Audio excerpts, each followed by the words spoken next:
L'expression Big Data serait apparue en 1997.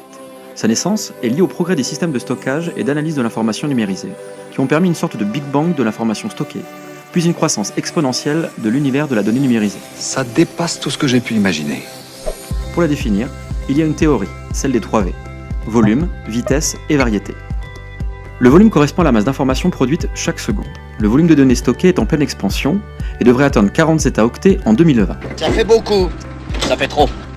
D'autre part, des études ont également estimé que 90% des données actuelles ont été créées dans les 2 dernières années.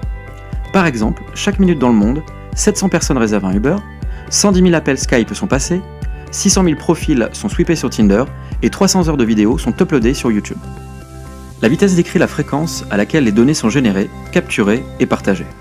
Du fait des évolutions technologiques récentes, dont la fibre et le cloud, les consommateurs mais aussi les entreprises génèrent plus de données dans des temps beaucoup plus courts. Moi je suis dans le poulet. Eh ben je vois rien qu'au niveau du poulet, c'est un bordel. La variété correspond à la prolifération de types de données, provenant des sources comme les médias sociaux, les interactions entre machines et les mobiles, qui créent une très grande diversité au-delà des traitements de données habituels. Are you tweeting?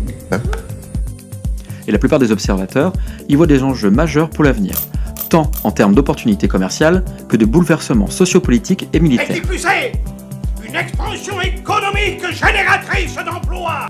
Avec en particulier le risque de voir émerger des systèmes totalitaires capables de fortement nous contrôler, nous surveiller ou nous influencer. I'm watching you, Wazowski. Always watching. Le déluge de données qui alimente le big data, et dont certaines sont illégales ou incontrôlées, est souvent comparé à un flux continu de pétrole ou d'énergie qui expose au risque d'infobésité et pourrait être comparé à l'équivalent d'une pollution du cyberspace. Métaphoriquement, le big data correspondrait à une sorte de grande marée noire informationnelle.